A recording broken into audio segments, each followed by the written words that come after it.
We begin with a Fox News alert. Senator Jeff Sessions of Alabama has, at long last, been confirmed as the Attorney General of the United States by a vote of his colleagues in the Senate. The final tally, 52 to 47. Senator Joe Manchin of West Virginia, the only Democrat to back Sessions. Sessions overcame unprecedented opposition from fellow senators.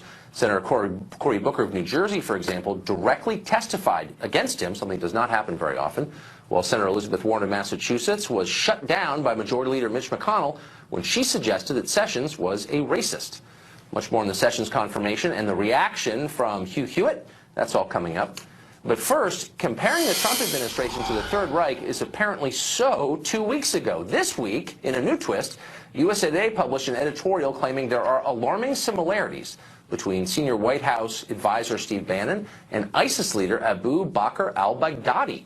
Justification? Apparently both see the battle between the U.S. and radical Islam as a clash of civilizations or something.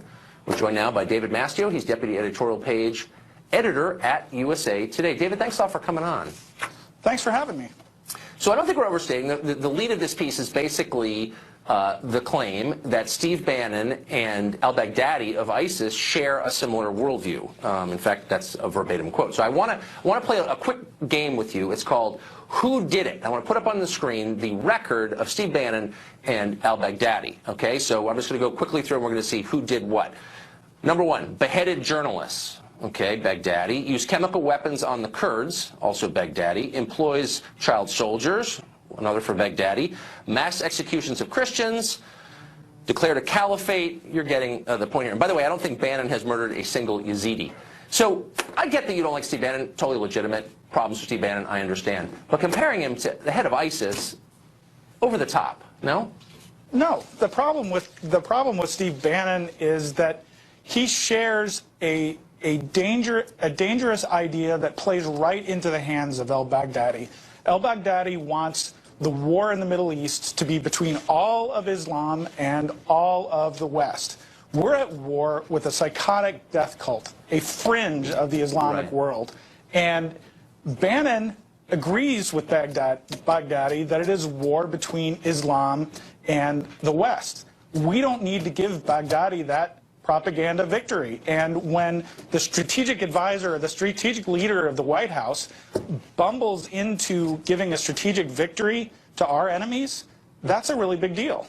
Okay, I guess just a couple of obvious points. One, presumably, Baghdadi is talking about a literal war, indeed he's waging one, whereas Bannon is talking about some sort of metaphorical war because he hasn't, as previously noted, done the things we listed on the screen. He hasn't actually committed any atrocities. Baghdadi has.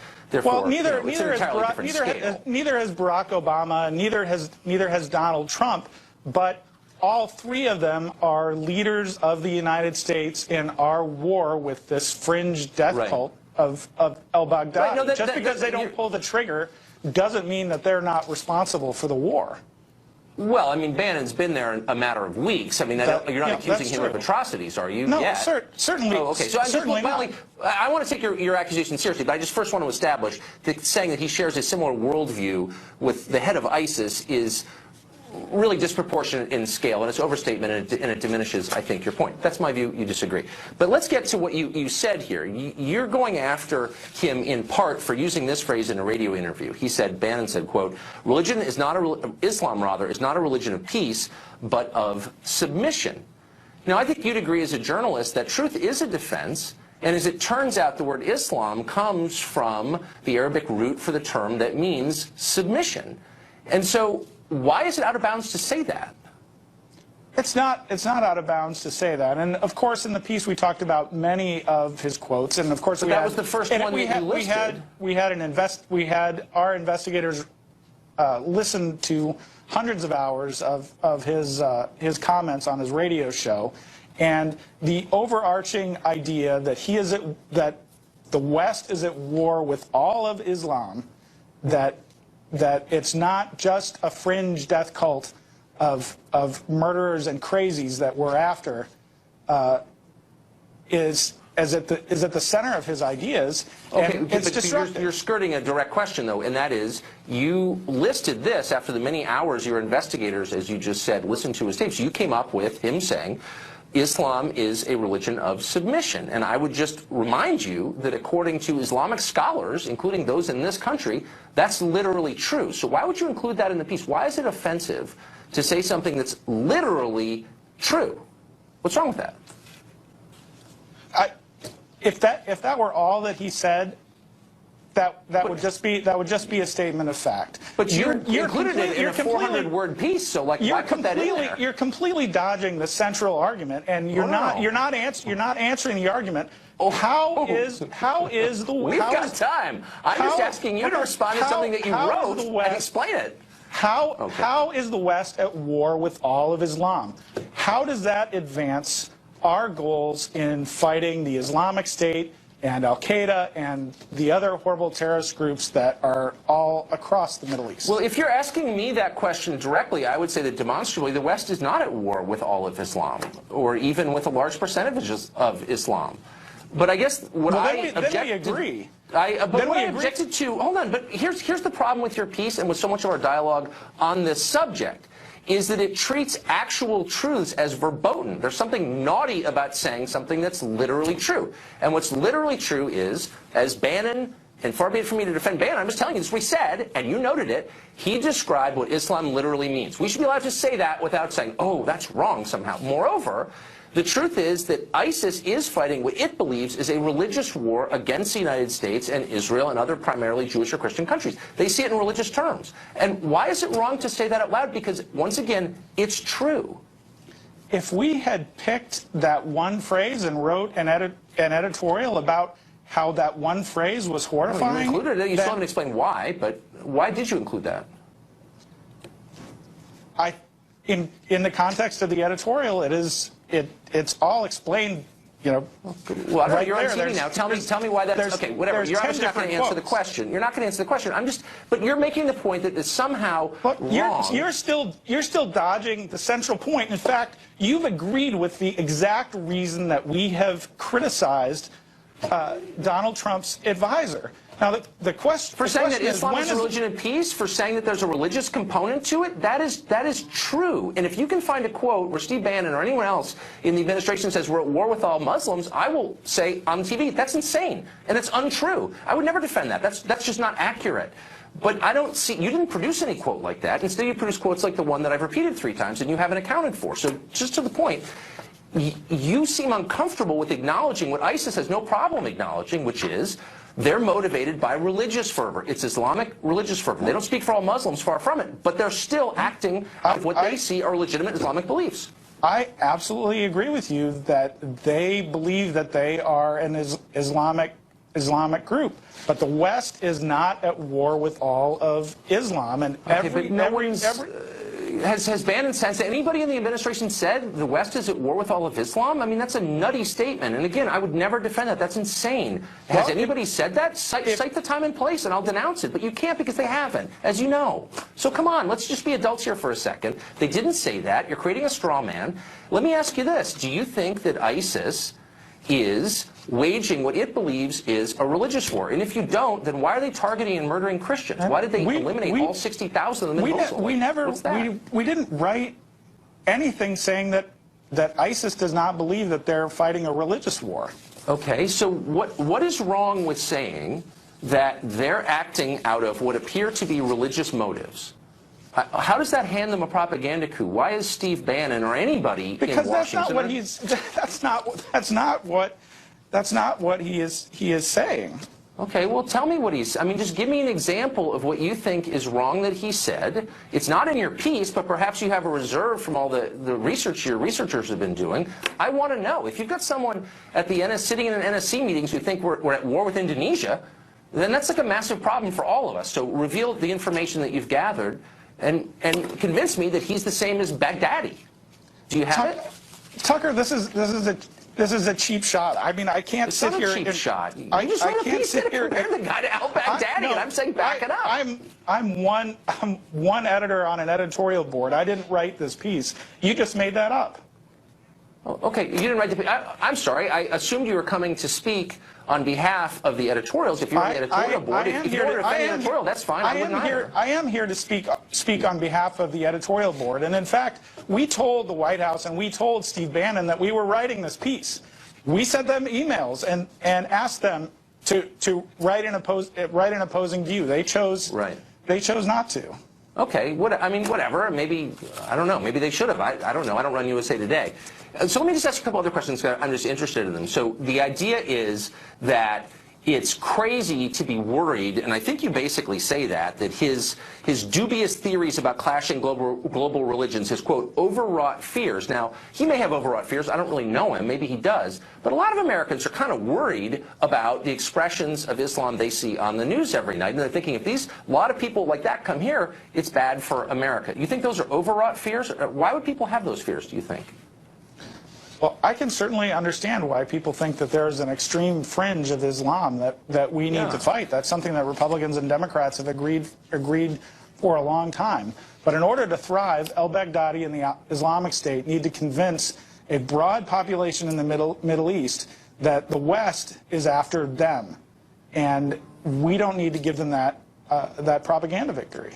Okay, I mean, I've heard that a lot, but we've had two presidents in a row, George W. Bush and Barack Obama, both of whom, as you noted, went out of their way to say Islam is a religion of peace, we're not at war with all of Islam, and, you know, they kind of repeated that message like every day for many, many years, 15 years, and yet ISIS still took over a huge portion of the Middle East, and yet they were fought back not with propaganda but with, you know, weapons. So where's the evidence that this kind of we know exactly why the Islamic State took over a big swath of the Middle East.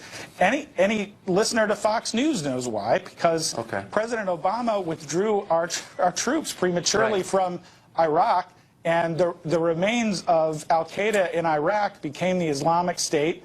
And the civil war in Syria gave them a big opportunity. So just because Barack Obama made a huge mistake is not a good reason for a new administration to come in and add some new ones. You're right. I'm just, look, and I agree with you. My only point is, it wasn't because we were insensitive that they hate us. That's all I'm saying. We're out of time. They're telling me I got to stop. David, thanks a lot for coming on. I appreciate it. Thank you for having me. Want to go to tonight's breaking news. Senator Jeff Sessions of Alabama has been confirmed as the Attorney General of the United States.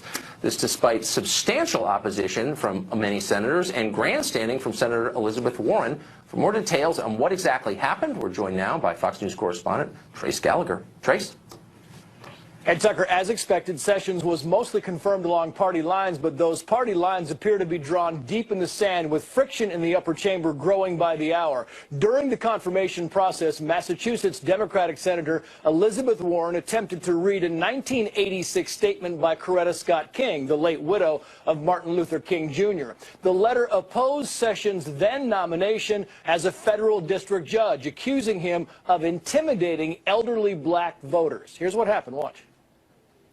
Mr. President, I am surprised that the words of Coretta Scott King are not suitable for debate in the United States Senate. I ask leave of the Senate to continue my remarks. Is there objection? Object. I appeal the ruling. Objection is heard. You heard the objection. Senate Majority Leader Mitch McConnell accused Senator Warren of breaking a Senate rule against impugning a fellow senator and blocked her from speaking for the remainder of the debate. That, in turn, sparked a backlash from Democrats, with Connecticut Senator Chris Murphy tweeting, quote, "Rules against criticizing other senators cannot apply when you are debating the nomination of a senator." Senate Majority Whip John Cornyn described the past week in the Senate as a, quote, race to the bottom in terms of decorum. Meantime, while we await the ruling from the Ninth Circuit Court of Appeals on the fate of President Trump's temporary travel ban, the president blasted the courts, calling them political. At a meeting in D.C. with local sheriffs and police chiefs, Trump said the law allowing him to, quote, suspend the entry of all aliens is simple enough for a bad high school student to understand. Watch. I don't ever want to call a court biased, so I won't call it biased. And we haven't had a decision yet. But courts seem to be so political, and it would be so great for our justice system if they would be able to read a statement and do what's right. The president previously called federal judge James Robart, who issued the restraining order against the temporary travel ban, a, quote, so-called judge. And a short time ago, President Trump's Supreme Court nominee Neil Gorsuch told Connecticut Democratic Senator Richard Blumenthal that the president's comments on judges are, quote, disheartening and demoralizing. The White House says Gorsuch was merely stating his views.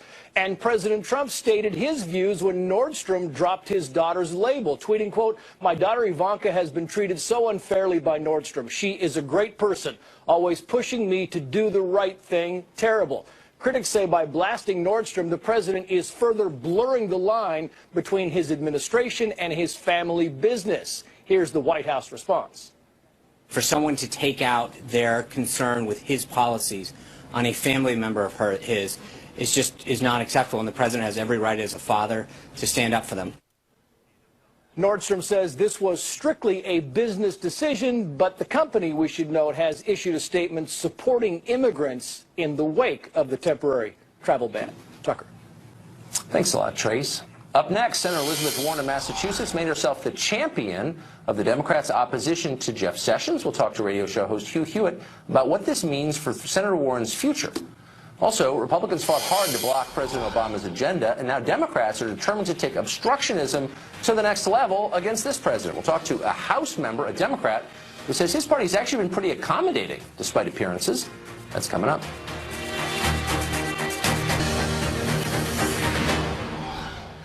Well, the U.S. Senate may not have many rap artists, but it can still have rap-style feuds. The latest one is between Democrat Elizabeth Warren and Republican Majority Leader Mitch McConnell of Kentucky.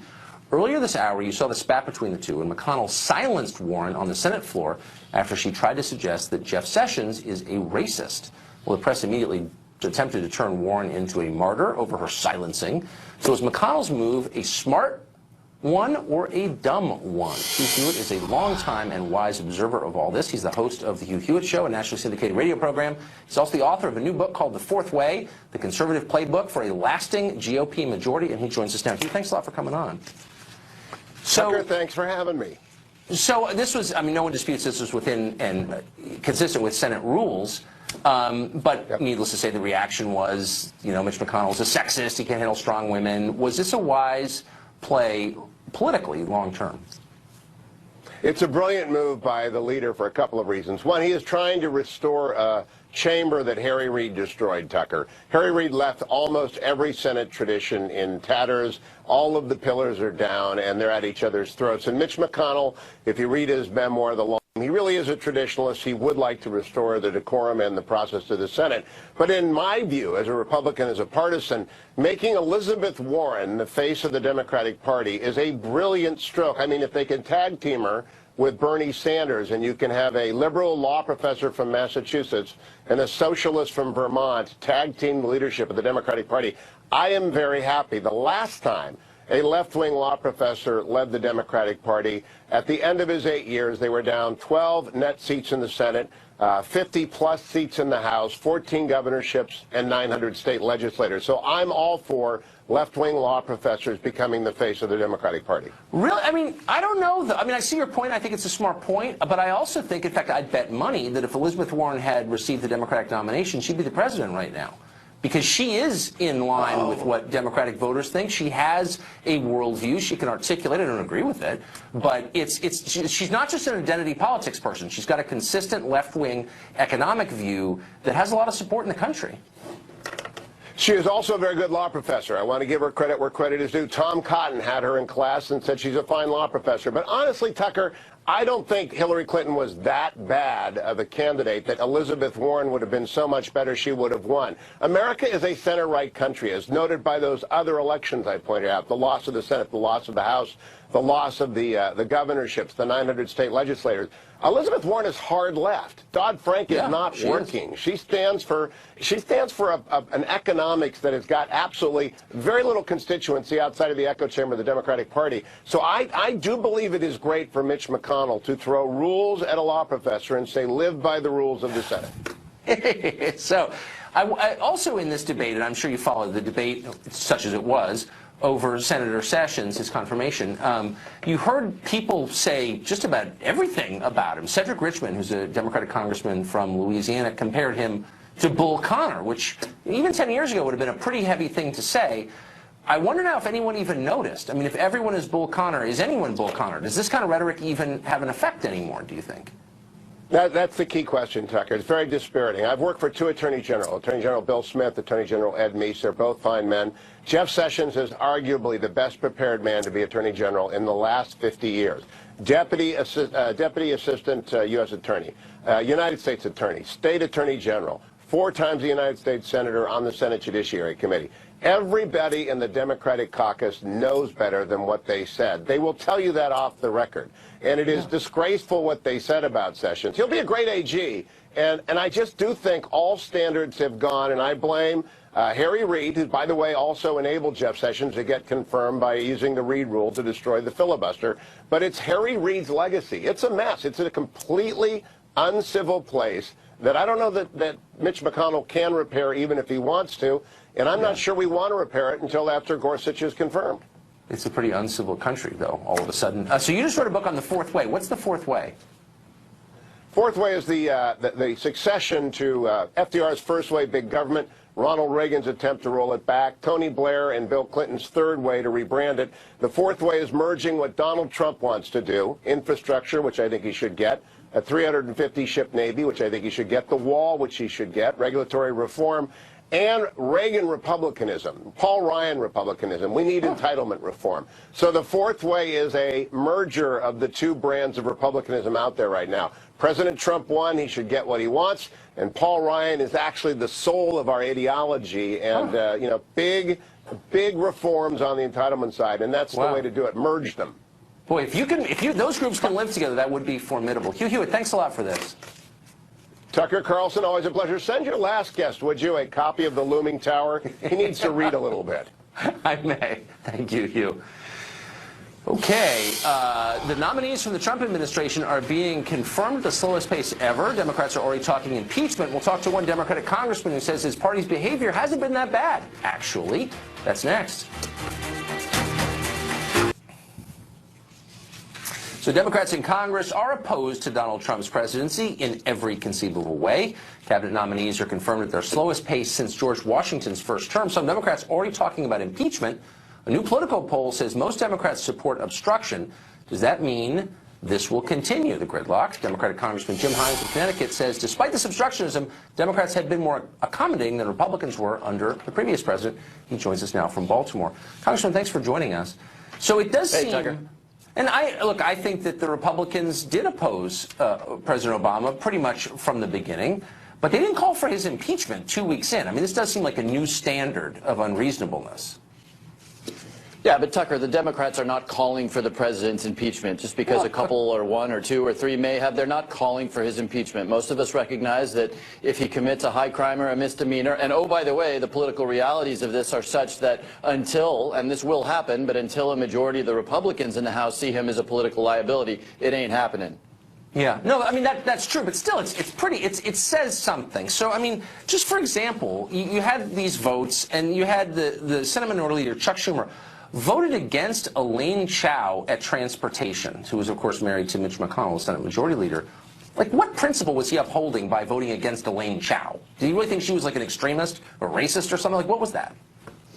I don't know, but look, I don't know what's in Chuck Schumer's head, but no, there's no question that what used to be a body of great comity, of people working together and showing great deference to each other, is not that anymore. And it's not just Chuck Schumer. Look, a lot of Democrats are still smarting over the fact that Judge Gorsuch, who by all accounts is a widely respected jurist, nonetheless is going to take a seat that Mitch McConnell decided without historical precedent and certainly without rooting in the Constitution that President Obama wasn't going to even get a hearing in the Senate. So, yeah. I mean, yeah, it seems to be a pretty ugly place these days, but you can hardly pin the blame on Democrats here. Well, I mean, they share part of the blame, but I think you make a fair point. They didn't even have a hearing on Merrick Garland, and I think they should have. Okay, so I agree with you on that. Right. But what I worry about is that there are a lot of ideas that Trump has that Democrats under normal circumstances would be open to. They say they believe in these things, and yet because they're calling him a Nazi, they won't even talk about them. So just for example, throw a couple: infrastructure, Canadian drug reimportation, no entitlement reform. I mean, these are things that Democrats have supported for like a generation. Are they going to meet him on these things? Are they going to support them? even though they come from Trump. Yeah, but Tucker, step back a second. Calling him a Nazi? Come on, what if we'd characterize the entire Republican Party as Joe Wilson, who shouted out that the president was a liar? You've always got your loudmouths in both parties. The Democratic Party is not calling President Trump a Nazi. We're calling him profoundly problematic. I sit on the Intelligence Committee. I spend a good part of my day looking at what Russia is trying to do to us and what they did to us in the election, and yet the new president finds it in his day to call out Nordstrom's, to call a judge, a so-called judge, to attack the media, but he hasn't made one critical comment about Russia. I mean, right. I think we've talked about this before. And by the way, if you can actually find evidence that they influenced the outcome of the election, let's do an hour on it, okay? But I want to get to the issue. Is that really the quick. standard, that they succeeded? It's not that they tried; it's that they succeeded. That's the standard. This is relevant in any way to the lives of anybody other than Democratic congressmen. Relevant. But we can do a special on it. But let me just get to the policies here. So this is an esoteric one, but it's been up for debate for 20 years. Canadian drug reimportation, the idea that you could buy drugs from Canada, they're cheaper, American-made, but coming from Canada. No Republican's been for this. Trump is for this. Democrats have always said, we're for this. Will they be for it when Trump suggests it? You know, you make a very good and valuable point here, and it's a valuable point because you're absolutely right. Look, coming from Connecticut, where I come from, I am so hungry for an infrastructure plan that helps the fact that, you know, that one of the biggest economic drags in my part of the world is that people can't get to work in the morning. So you know what? Whatever else Trump says, if he gets serious about infrastructure, you almost can't not work with the Republicans to make that happen. And you're right, drug reimportation, any number of things. But the reason this is really disappointing is that when he really goes off the rails, when he starts sort of apparently supporting Russia, when he starts calling out judges, when he starts damaging things like the freedom of the press, the window begins to close. As you've pointed out, you hear it from elements of our party already saying, under no circumstances should you work with this guy. Now, by the way, that's exactly what the Republicans did 8 years ago, so I'm hardly going to criticize that instinct. But it is sad because he has said some things that we would love to work with on, but by God, he's closing that window pretty rapidly. I mean, so whose interest are you serving? I mean, what you're saying is he says naughty things on Twitter, or he doesn't have a lot of self-control. Therefore, I'm not going to work on behalf of my constituents for things I've said for years I was for? I mean, that is, how is that defensible? Did I just say that? I just made the point. I think I used the word I would be really hungry. I think that, you know, try as you might, Tucker, what I said was I would be really hungry to work on infrastructure, to work on some of the things that he's talked about, but the political realities are such that if he keeps behaving the way he's behaving, and look, his behavior appalls Republicans as much as it repulls Democrats. If he keeps doing that, he's gradually closing a window which will make it harder and harder to reach across the aisle. No, look, I have all kinds of needs in my district, and I want to work with a Republican president, but there does come a point, and it's not just being naughty on Twitter, Tucker, it's striking at the very foundations of the freedom of the press, of how the intelligence community serves the president. That's not just being naughty on Twitter. I think the Obama administration actually pulled the phone records of one of our reporters here at Fox because they didn't like what he was reporting. I don't remember a lot of Democrats, you know, passing symbolic resolutions denouncing that on behalf of the free press. Or when the I wasn't happy about that either. Here, I can't remember if I spoke up about it. Look, there were things in the Obama administration. But Tucker, try as you might, just because you can find one example of a naughty thing that the other administration did does not justify far more egregious violations. Look, President Obama never called it the failing New York Times. He never even picked on you guys, even though he was more than warranted in doing so. So trying to draw an equivalence here is just absurd. I think I was a little more attentive to the former president's statements on the press, perhaps, than you were. But anyway, I just hope that the issues can rise to the fore. Congressman, thanks for joining us tonight. Thanks, Tucker. Up next, we take an exclusive, much closer look at a mismanaged VA facility responsible for the deaths of numerous veterans. Has anything improved after 3 years of working on it? We've got a report that will rattle you. Stay tuned for that. Well, dozens of veterans died while waiting for care at the VA facility in Phoenix, Arizona. The deaths caused a national outrage, as you remember. President Obama had this to say at the time. Over the last few months, we've discovered some inexcusable misconduct at some VA healthcare facilities. Stories of our veterans denied the care they needed, long wait times being covered up, cooking the books. This is wrong. It was outrageous. Wrong, outrageous. He was indignant. Various government officials swore the facility would improve. The question is, did it improve? We sent our Will Carr to investigate that. Will, what'd you find? Well, Tucker, they've really had a revolving door of directors there in Phoenix. The latest director tells me that they're making significant improvements, but some of the veterans and whistleblowers we spoke with say that nothing could be further from the truth, and they actually question the latest director and her troubled resume, and they ask if she's really the one who can turn things around. 3 years after dozens of veterans' deaths were blamed in part on a lack of care at the Phoenix VA, one of the original whistleblowers, Brandon Coleman, says recent investigations show the facility is still a disaster. After the scandal hit in April of 2014, money poured into this place like there was no tomorrow. The annual budget was increased over $100 million per year, and yet wait times continue to get worse. Veterans continue to die. Recently revealed internal VA rankings show the Phoenix VA is still one of the worst in the country, raising big questions for its director, Rima Nelson, who took over in October of last year. In your right now, on a scale of 1 to 10, overall, what do you think the status of this facility is compared to 2014? I wasn't here in 2014, and so I don't have all the details. I know what happened with the access issue in 2014, but I'm going to stay away from a rating because I don't have all the information. Well, let me ask it this way. What do you think the rating is of the facility right now compared to where you want it to get to be? Where I want it, well, all of us would want it to be a 10 if the scale is from 1 to 10, but we're not there. Where are you realistically right now? I won't give that number only because we have a lot of work to do still. Nelson is the 7th director to run the Phoenix VA since the scandal broke in 2014. And while she's been tasked to turn things around, she comes with baggage of her own. Nelson ran the St. Louis VA from 2009 to 2013. During that time, the hospital had to notify more than 1,800 patients they had potentially been exposed to hepatitis and HIV after dental instruments were found to be unsanitary. Federal investigators also found a dialysis patient died after failing to get adequate care. Do you understand why after everything that's happened at this facility, veterans would have concerns about what happened in St. Louis? I understand, because if they read the headlines would paint a different story. Nelson says she took action. Then in 2013, she was transferred to the VA facility in the Philippines. When announcing her appointment in Phoenix, David Shulkin, an Obama holdover who's now President Trump's VA secretary nominee, was pressed about Nelson's past. When we looked at these issues, we actually saw a leader who was decisive, acting with veterans' interests. But recent investigations show that problems both before and after Nelson started continue to plague the facility. A recent Office of Special Counsel investigation found at least one veteran's death in 2015 could have been prevented had he received a proper exam. Investigators also found the Phoenix VA continues to struggle with significant wait times. Air Force veteran Ricky Barnes has been receiving care at the hospital for almost 2 decades and says his appointments continue to be delayed or canceled. Appointments are being extended beyond 30 days to 40 days. Right now? Right now. The latest wait time turmoil was brought forward by whistleblower Cuauhtemoc Rodriguez. In January, federal investigators thanked him for his courage, but Rodriguez, who continues to work at the Phoenix facility, says he's now facing fierce retaliation. It's been a living hell.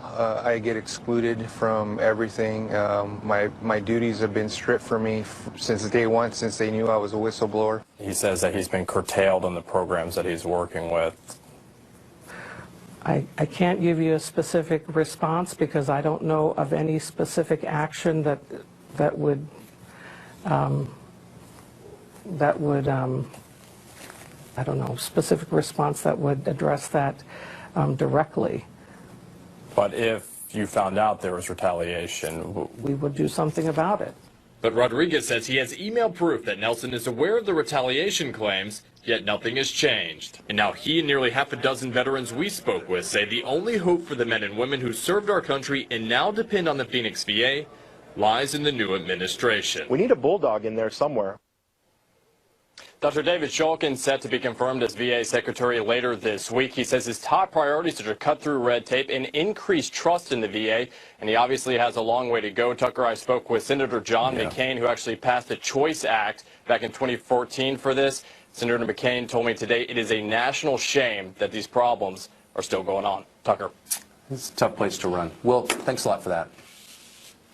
Up next, a little-noticed bureaucratic change from the Department of Agriculture could imperil thousands of lab animals, including many dogs. We'll talk to someone who's sounding the alarm on that, and not a minute too soon. Stay tuned. To move, the U.S. Department of Agriculture has, for some reason, stopped publicly providing a large amount of animal welfare information on its website. For example, lab inspection reports have been removed from the database, with the department saying they raised privacy concerns. It might sound like a minor bureaucratic shuffle, but animal welfare advocates say thousands of dogs and cats used in animal testing could needlessly die as a result of this. Kevin Chase is the vice president of the Beagle Freedom Project, an animal welfare group, and he joined us in the studio yesterday, along with his beagle called George. Watch. Kevin Chase, thanks for joining us. Thank you. So if I've got this right, USDA has taken offline, among other things, inspection reports, animal welfare reports that were available to the public, and they're doing this in the name of, quote, transparency, kind of an Orwellian spin on it. Why did they do this, and what are the implications of it? Why they did it is anybody's guess. It's clearly not in the name of transparency. All commercial animal facilities across the country, it's about 7,000 of them, 1,200 of which are laboratories, all went black on Friday. Organizations like ours, government watchdog groups, the press, relies on this USDA database for our work. And our charity alone, we use this database every day to identify which laboratories are using dogs and cats so we can reach out to them saying, when you're done with the research, we will take a dog just like George Washington, who came from a laboratory here in the area, and we'll provide him a great home.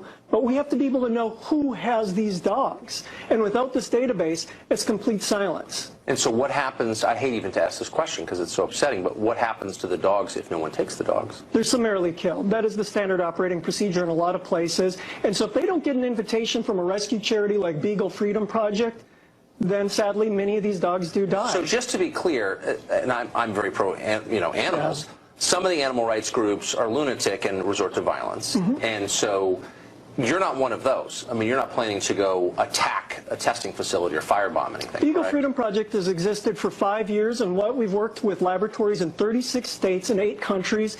We've rescued well over 1,000 animals from laboratories, given them a second chance at life. And a part of our program, too, is we follow up with the researchers that actually gave us the dogs, showing them pictures of the dogs in the new homes. Because our message is this: no matter where you fall on that animal testing debate, whether you think it's a tragic necessity or a moral atrocity, there's a common middle ground, and that's we should be able to find homes for the survivors. And without this USDA database, we don't even, if a lab opened tomorrow, a university starts using dogs tomorrow in Virginia or Maryland or anywhere else in the country, we won't know. We won't be able to approach them. So clearly this was a result of lobbying by somebody, and the interested parties are probably pretty obvious. I wouldn't want to speculate beyond that. And this often happens in transitions between administrations. People have their pit issues, and they use the first couple of weeks to get them through.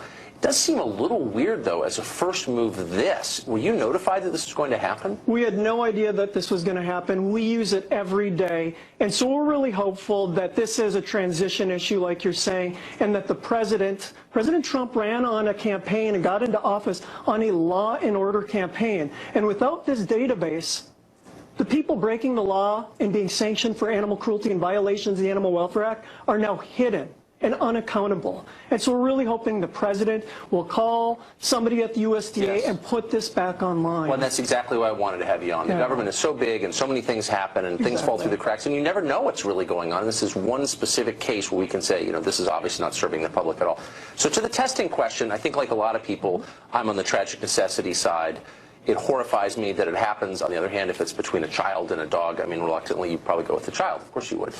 On the other hand, I fear, as a longtime Washington resident, that funding drives some of this experimentation beyond the point that it's necessary, that's redundant because they're getting money. NIH grants. Is that true? It is. There is a lot of waste within the NIH, this $12 billion a year budget that goes to fund a lot of these controversial animal experiments that are redundant. They've been done. Many of them have failed. Sometimes the researchers even know that this cannot replicate what they've already done, but they'll do the research on the dog or whatever animal anyways because they have the funding, and why not? Before you hurt a dog, you should have to prove that there's a good reason to do that. 100%. And Beagle Freedom Project, while we don't like animal testing, and we go out of our way to actually provide grants to universities to pioneer new models and methodologies to replace dogs like George Washington in laboratories. We just gave a $50,000 grant to Johns Hopkins yesterday for their evidence-based toxicology collaboration. We want there to be a day where we don't use these animals in labs, and we're willing to work with the research community, help fund the non-animal alternatives, and then also take those dogs that survived and give them a good home. Who could say no to this? I agree. God bless you. You're really doing the Lord's work, so thank you. I appreciate it. Thanks for having us on. Thanks, Kevin. Up next, the university is trying to deal with outraged students after it dared to offer a scholarship to men. Critics say it's sexist, even though female scholarships are just fine. That breaking story just ahead. Well, disproportionate outrage over incredibly minor problems isn't just an American phenomenon, sadly. According to the Sydney Morning Herald in Australia, several students at the University of Sydney are furious because the university's veterinary school is offering a scholarship aimed at, brace yourself, men. The veterinary school is already 90% female, by the way, and it does offer scholarships for women that nobody objects to. Nevertheless, Imogene Grant, the women's officer on the Student Representative Council, said, quote, to have male-only scholarships is to continue male privilege within society. In other words, clearly sexism will not be eradicated until every male has been driven off campus and into electrical engineering school. That's a report from Australia, and that's it for us tonight. Tune in every night at 9 for the show that's the sworn enemy of lying, pomposity, smugness, and groupthink. The great Sean Hannity is live and starts right now. Have a great night.